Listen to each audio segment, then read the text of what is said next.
à 10 km de la cité de Rubaya, Kirumba Sige des affrontements, Nirangongo, Massissi, Lubero, 6 drones viennent d'être abattus à Mambasa, les forces armées et les forces spéciales Yamapinga Nabiso et Outi qu'on neutralisé 6 drones kamikazes. Le porte-parole dans ces coins vient de communiquer sur la situation. Mesdames et messieurs, Nayebi Sakibino, je vais faire le point sur l'actualité dans chaque ligne de front ouvert par les forces armées de la République démocratique du Congo. Botondi déjà ebele na Kin News Live et télévision wana bali déjà ko aimé vidéo bali ko partager l'émission le direct avec le communicateur de la République Outa Mobembo Twali ko sala na tata mokonzi ya ekolo metokoki ko bossa na binote ya kopesa bino qu'est-ce qui se passe à l'est de la République démocratique du Congo parce que nous avons pris rendez-vous avec vous chaque jour au travers de votre chaîne vous aurez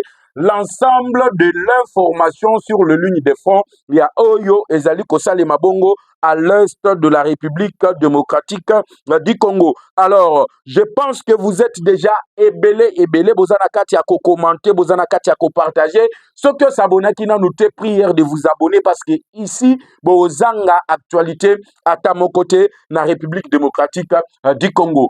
Décembre 2024, c'est une année de boucherie humaine rwandaise.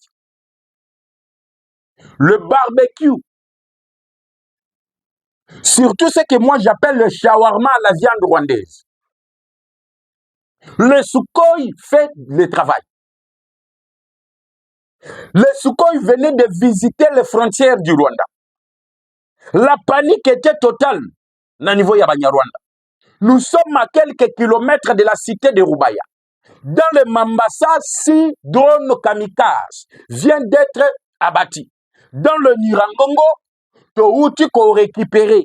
Ba localité Oyo Jadi, ezalaki na maboko ya banguna ba M23. Nous sommes à quelques kilomètres de Kirumba. Ça c'est dans le territoire de Nirangongo.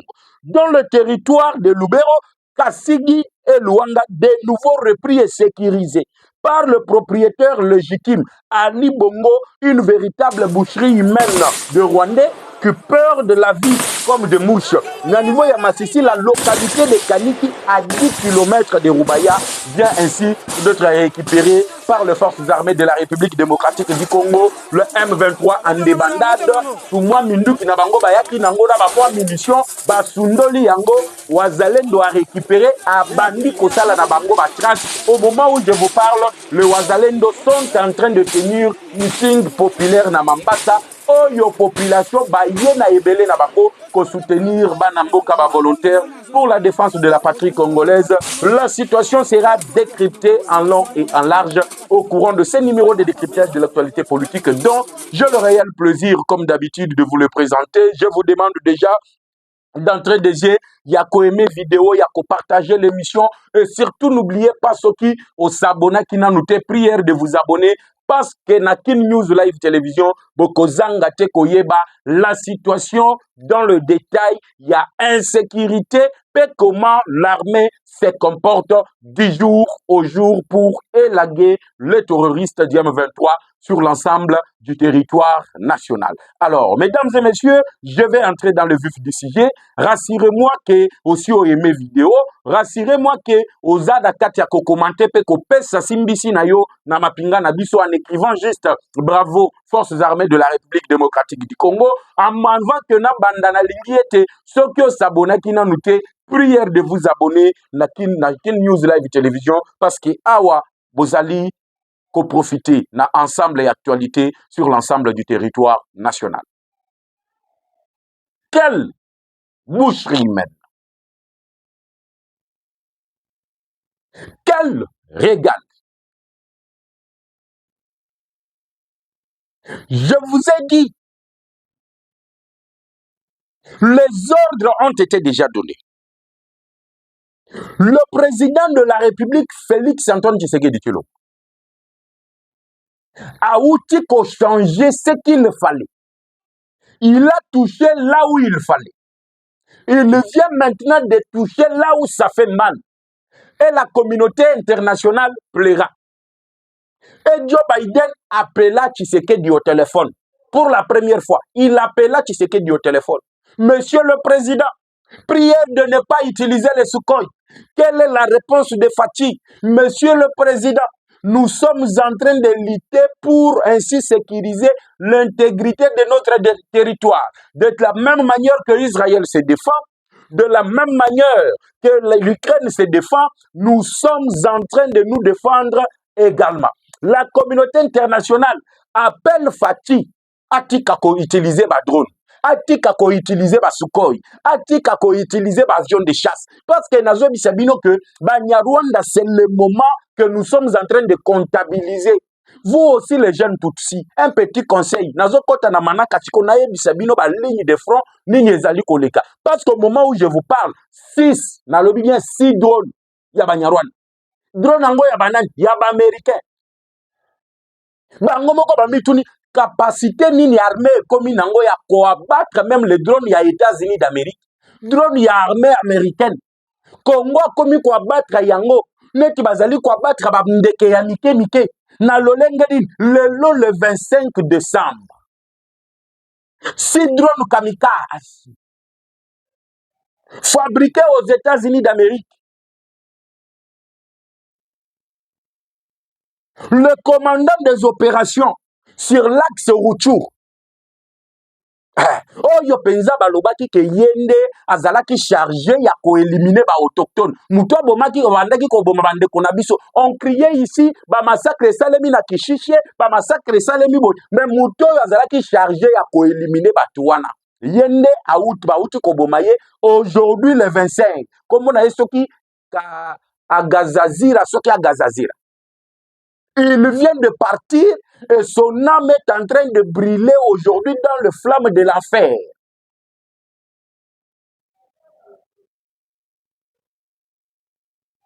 Les Sukhoi ont visité les frontières du Rwanda. La panique était totale de l'autre côté. Les Rwandais n'ont pas pu retenir leur souffle en voyant comment est-ce que Manduki Babandaki Koyoka na musika est commis qu'on s'approchait pimbeni na bango. La situation sur le front, la bravoure des forces armées de la République démocratique du Congo, l'axe aujourd'hui de la guerre, Ezaka Kana Luberote. L'armée vient d'ouvrir plusieurs fronts pour ainsi pousser le rebelle vers leur dernier retranchement. Et pendant que nous sommes en train de mener toutes ces opérations, je peux vous rassurer que nous sommes en train de les envoyer en enfer, en gros et en détail. Soyez rassurés que Nenge Tozo Kendena décembre boy, avant Toko en janvier 2025, les nouvelles ne seront pas les mêmes à l'est de la République démocratique du Congo. Le bateau va nommer l'armée. Le gouvernement rwandais a commis qu'on sale la bango ba édition spéciale. Na ba chaîne na bango ba télévision. Ba commis koloba que non, qui c'est que ils viennent de créer le véritable ennemi.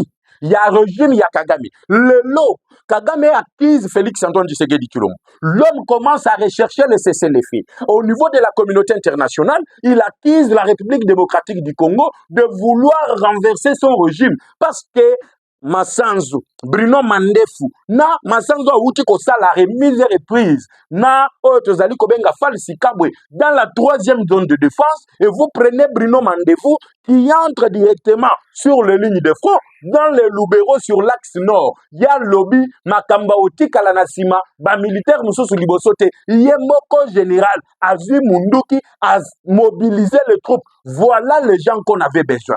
Un général qui ne reste pas en arrière. Un général Moutoua Libumute. Moutoua Zapepele, Yakozwa Mundu qui cocote en terrain. Kobunda à côté de ces hommes. Et les hommes, Tango Bamoni, Yemoko général sur les lignes de front. Regardez, je vous avais fait diviser ici une vidéo, il y a colonel Willy Ngoma de la rébellion M23, appuyé par l'armée rwandaise, qui, malgré appui à force spéciale ougandaise, force spéciale rwandaise, force spéciale kenyane, on pu voir que Nzela Bango Bandaki Kolakisake Baza Kozwa Nzela Wana. Direction Ti Kisangani.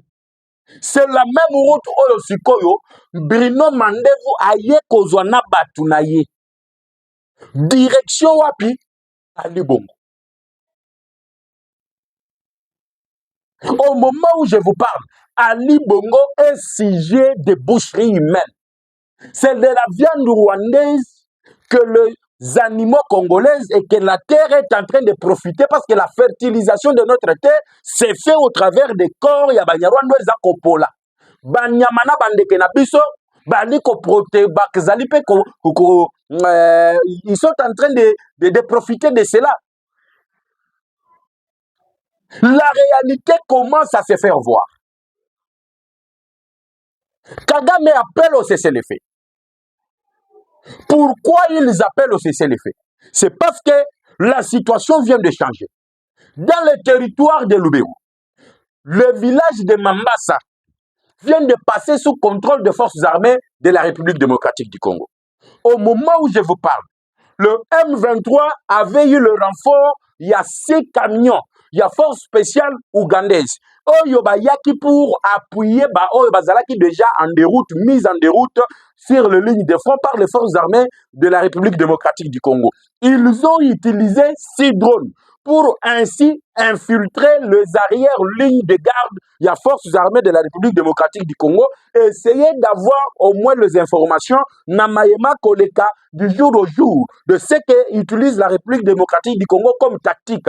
Les drones, je l'ai dit na Ebandeli, awa siko nazana kati ya ko détailler l'actualité. J'espère que yo mutokutinga na katikati, ozana kati ya ko aimer émission, ozana kati ya ko partager, pe ozana kati ya ko koma ko pesa pe simbisi na armée na biso en disant juste bravo aux forces armées de la République démocratique du Congo, phare d'essai na commentaire. Voilà pourquoi je disais badrone wana eza badrone oyo euti na États-Unis d'Amérique.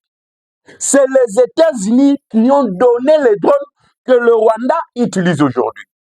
Je suis en train de comprendre pourquoi le chef de l'État s'est attaqué à la communauté internationale lorsqu'il a réuni certains députés de sa famille politique na chapiteau ya cité de Loya. Bisiko yo tata mokonzi mboka afandaka. Le chef de l'État leur a dit: nous ne devons plus faire confiance à la communauté internationale. La communauté internationale, elle est versatile. Cette communauté internationale, c'est elle-même qui a accusé le Rwanda que Bango Bazali sur le sol congolais. C'est cette même communauté internationale qui est en train de condamner, même si ils sont en train de marquer un pas, parce que avant-hier, il y a la Grande-Bretagne qui n'a jamais cité le Rwanda dans tout ce qui se passe en République démocratique du Congo, venait de demander au Rwanda de retirer ses troupes sur le sol congolais. Et aujourd'hui, lorsque vous prenez diplomatiquement la situation de l'Est, Fatih vient de tourner un peu le dos à cette histoire de l'axe diplomatique. Et c'est ce que le Congolais demandait bandakala. Ba Congomani babandaki ko senga na tata mokonzi ya ikolo et sengeli ko engager une guerre. La guerre avec le Rwanda. Parce que Kagame a yokaka langue mususu te, à part ezali la langue de guerre, la langue des armes. Soki a yoki pe manduki wane poussani pembeni na ye, toke pe to récupérer Bunagana parce que nous sommes en train de partir pembeni ya Tchanzu, pembeni ya Kichanga, pour arriver à Bunagana. Et lorsque nous allons récupérer Bunagana, on va essayer de faire comme les drones l'ont fait, de visiter un peu les contours de frontières ya Banyarwanda. Et les Wazalendo partiront également semer la terreur. Oyo bango pe ba semer et pas inabiso. Bayo kapeson. Et à ce moment-là, le Rwanda nous respectera. Mais ce qui toque na système ya négociation, diplomatie. Rwanda otikalaka jamais qu'on respecte l'accord oyo boko signé na ye. Parce que ce n'est pas la première fois que Kagame ignore, sabote, piétine l'accord oyo ba signé avec la République démocratique du Congo. C'est ainsi que le chef de l'État vient de tourner le dos. En attendant processus à Nairobi, parce que le M23 est appelé à rejoindre d'autres groupes armés.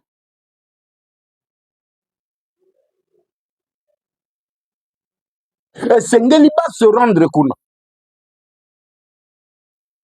Comme tout autre groupe armé congolais. Mais il n'y aura pas de négociation directe. Là, c'est le chef de l'État qui l'a dit. Même si Baye Bazu territoire national mobile, comité na porte nangaya oya, moi je ne céderai pas. Ça, c'est le message que le chef de l'État a lancé. Maintenant qu'il a lancé le message, il vient d'activer l'option militaire. Il vient d'activer l'option phare d'essai. mapinga sikoyo bosalela ngai mosala nalingi namona Kagame dans ses derniers retranchements nalingi namona Kagame ndenge ali kolela kolela Kagame esali pas même un mois moins d'un mois Kagame commence à pleurer moins d'un mois c'est le Rwanda qui commence à pleurer. Moins de mois, c'est l'actualité qui commence à réagir. Lelo, on vous parle. FARDC a récupéré localité boy. Lobby a récupéré boy. Lobby a récupéré boy. Lobby a récupéré boy. Et tout ça, c'est comme si Kagame est en train de rêver. Et lorsqu'il se rend compte que Bana Oyoye Atindaki, le système qui est en train de se faire aujourd'hui, le système maintenant devient que armée est commis na ba front ebele. Bafongoli front moko na Lubero, bafongoli front mususu na Masisi, bafongoli mususu na Nyiragongo, bafongoli mususu na Rutshuru. Lelo na kati ya Rutshuru nde baye ko éliminer le commandant chargé des opérations. C'est lui qui était chargé ya ko éliminer les autochtones, ya ko remplacer bango na Batutsi. Vient de tomber aujourd'hui na territoire ya Lubero na embuscade oyo ba wazalendo batandaki ye. Le wazalendo bandaki ko kanela ye bandakala parce qu'il était utilisé pour tuer les Congolais et le remplacer par les Tutsis et aussi installer l'administration pe ba chef coutumier oyo bakozala na obédience ya ba M23. Yango bomoni lelo son âme repose en désordre. Je vous ai dit, nous sommes à quelques kilomètres. Donc, le même jour, nous pouvons arriver à Rubaya. Et au niveau de Rubaya, le M23 commence à se retirer. Na moi char de combat na bango babandaki kosalela bakosaki ba congolais que non char de combat wana to botoli yango forces armées de la République. Regardez, na char de combat il y a une mention RDF. RDF ce n'est pas la République démocratique du Congo ou soit ce n'est pas les forces armées de la République démocratique du Congo, mais les RDF ezali Rwanda Defense Force. Ça veut dire que ezali char de combat il y a Rwanda Defense Force RDF, donc la force rwandaise pour la défense ya Rwanda. Yango bazali ko retirer yango déjà na niveau ya Rubaya. Les Congolais avaient déjà parlé de la cité de Rubaya. Basenga ki ke mapinga na biso récupérer na Rubaya parce que ba cité minière soki atikali na maboko banguna tangu mulai bango bali ko exploiter pe transaction ya ba minéraux wana pe côté kayango ezali ko permettre bango ba se ravitailler bazanga misolote bazanga biloko aoliati. Il fallait lancer d'abord les opérations et l'armée a entendu mbela ya bayimbo. L'armée a entendu mbela ya bayimboka. Lelo Rubaya est en fait. Les images oyo ba wazalendo bazali ko sala meeting populaire. La population est venue écouter. La population s'est amassée. Ba yeko yamba ba héros na bango. Ba volontaire pour la défense de la patrie. Bande koyo bali ko pesa bomo ina bango. Pona ko défendre l'intégrité ya mboka na biso. Le même jour na Rutshuru, mutu na bango adaye akufi. C'est le même jour où bazali ko perdre 6 drones ya États-Unis d'Amérique. Na Mambasa na territoire ya Lubero. C'est le même jour où on va perdre la localité ya Kaniki. C'est le même jour où on va perdre la localité ya Luhanga. C'est le même jour où on va moni batuna bango bali ko kende na lifelo en gros et en détail. Le Rwanda maintenant change la stratégie. Parce que bazo acquiser République démocratique du Congo na minute que non, Tshisekedi utilise ce que eux appellent l'épuration ethnique. On est en train de bombarder des cités densément peuplées et que les avions de chasse, les Sukhoi, les drones, et ça qu'on bombarde bisiko ba civil bazali. Et que le gouvernement congolais, et ça qu'on ça la crime de guerre parce que bali ko bombarder ba civil. Et que bango selon malobana bango bazawana pour protéger les civils et mettre en déroute l'armée congolaise. Ils accusent maintenant Kinshasa et ils changent les stratégies. Tous eux déjà l'information sur l'actualité sur les points à l'est de la République. lelo na Mambasa bakufi na niveau ya centaine. L'artillerie lourde de l'armée oyo ebandaki kobima te. L'aviation militaire oyo ebandaki kobima te. Lelo babimisi yango. Ote armée na biso eza na problème, nous n'avons pas de munitions. Lelo makambo ya rupture de stock ezali te. Tokende tobunda na bato wana tolakisa bango ke biso nde bakolo mabeli. Biso nde bakolo territoire national. À partir ya lelo, parce que soki osali bilan depuis le mois de décembre ndenge bandi, les Rwandais ont perdu beaucoup. Na bato yo bazali ba militaire.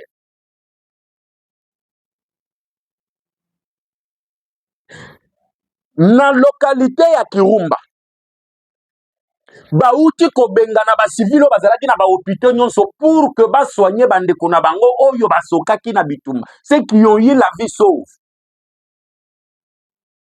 Baya ko soigner bango na ba hôpitaux wana. Bazui ba docteur en otage. To promettre bango to koya ti wana to récupérer bandeko na biso, to libérer bango, baza ba otage na binote. Ils ne peuvent pas être otages d'une armée étrangère sur leur sol. La détermination et la vengeance ya ba léopard ezali sans état d'âme. Et cette vengeance c'est ça que nous allons avancer. Même si ça sera à pas de tortue, mais nous récupérerons chaque localité. Oyo ezali lelo na maboko banguna. Nous allons récupérer chaque localité. Oyo Munyarwanda zali na yango lelo. Voilà la situation qui se vaut aujourd'hui dans le 3 territoire oyo bitumbe zali makasi. Banyarwanda babandaki ko boule na mitu na bango. Ke ndenge bazawana avant to koma lelo le 25, il fallait que la ville de Butembo, la ville de Beni Ekoya. Malheureusement pour eux, ça s'est retourné contre eux. Même les petites localités au Bazouaki, et outi kozonga na maboko à forces armées de la République démocratique du Congo. Maintenant, ce qui fait mal, nangamu na bango izani. Au moment où je suis en train de vous parler, nous fonçons maintenant pour récupérer Rubaya. Le premier image de Wazalendo à Rubaya en train de tenir, Otozali Kobenga meeting populaire, en train de parler à la population. La population est venue en masse les écouter, sans être contraint. Nous étions opprimés sous la joug d'une armée étrangère. Mais bino bande qu'on a biso boye ko libérer biso. Les ordres ont été déjà donnés. Les opérations ont commencé. Les lignes commencent à bouger. La communauté internationale commence à interagir. Mais c'est déjà plus tard. Et c'est déjà même trop tard.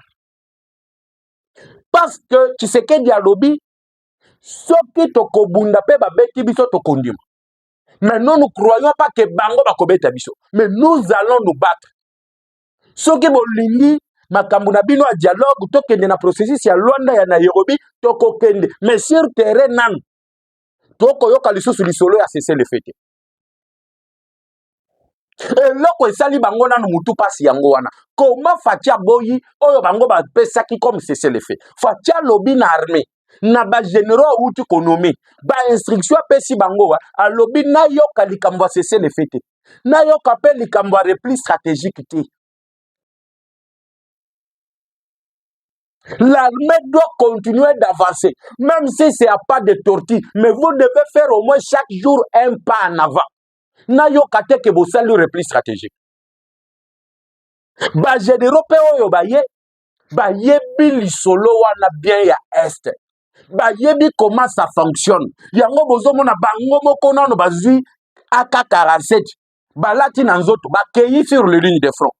Yango moni les troupes sont aujourd'hui mobilisées. Morale galvanisée. Bango tout bazali ko gérer kaka à mettre fin à la guerre. Balobi cette guerre peut être plus longue, mais nous allons toujours la gagner.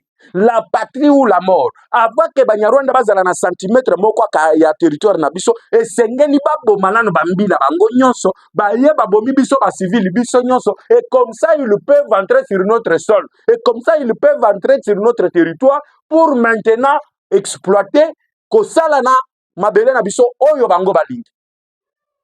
Ba instruction wana nde esali ke na minute oyo eza matanga du côté du Rwanda. Na minute oyo eza panique du côté du Rwanda. La situation vient de changer. Liboso ezalaki armée. Nde babandaki ko critiquer. Lelo la situation vient de changer. Au lieu que les communiqués viennent de l'armée, et comme ils communiquent, ezali ko uta na Laurence Kanyuku porte-parole ya Banyarwanda. Lelo ba communiqué kwandi outa epai ya colonel o bozali ko benga Willy Ngoma. Sultani Makengo lui-même ali ko yoka na lisusu te.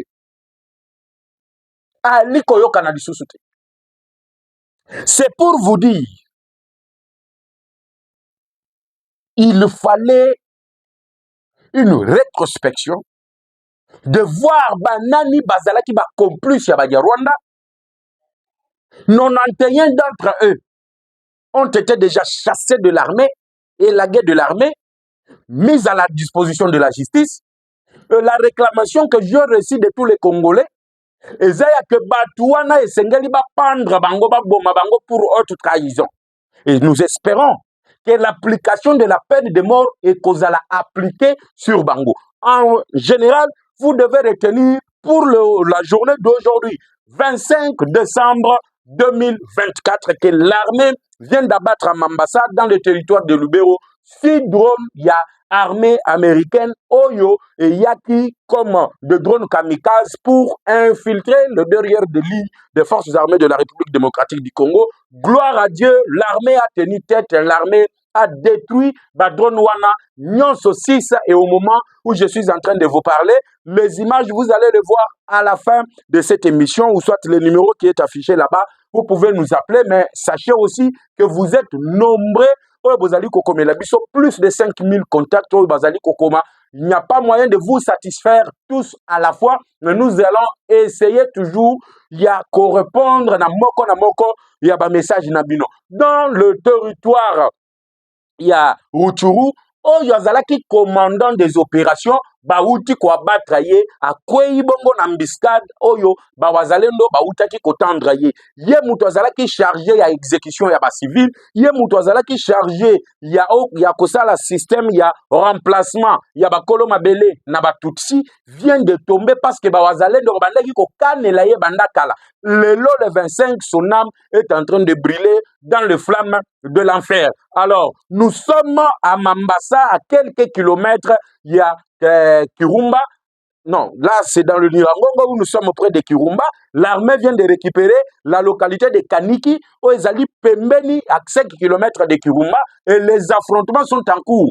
Bientôt, 18 h, on aura Kirumba dans notre possession, et nous sommes maintenant là à quelques mètres seulement de la cité minière de Rubaya. Voilà un peu l'ensemble d'actualités. Oyo ezali ko régner à l'est de la République démocratique du Congo. Les Sukhoi et Kitite, ce qui est Kiti, ezali pona kozwa ba bombe na ba missile mususu pona ozonga na misanda. Ce qui drone et Kiti, eza pona kozala recharger pe kozonga pour aller attaquer l'ennemi là où il se cache dans son dernier retranchement. Et Sengwezalaki nangamu nangaya oyeba ete bozalaka bongo ebele bozali kozela communicateur de la République au travers il y a Kin News Live Télévision pour être informé de toute l'actualité sur les fronts. Ce numéro était réservé exclusivement sur le point sur la partie est de la République démocratique du Congo. Vous voyez comment je suis en train de transpirer, mais l'amour du pays, l'amour de la patrie m'amène ici à vous présenter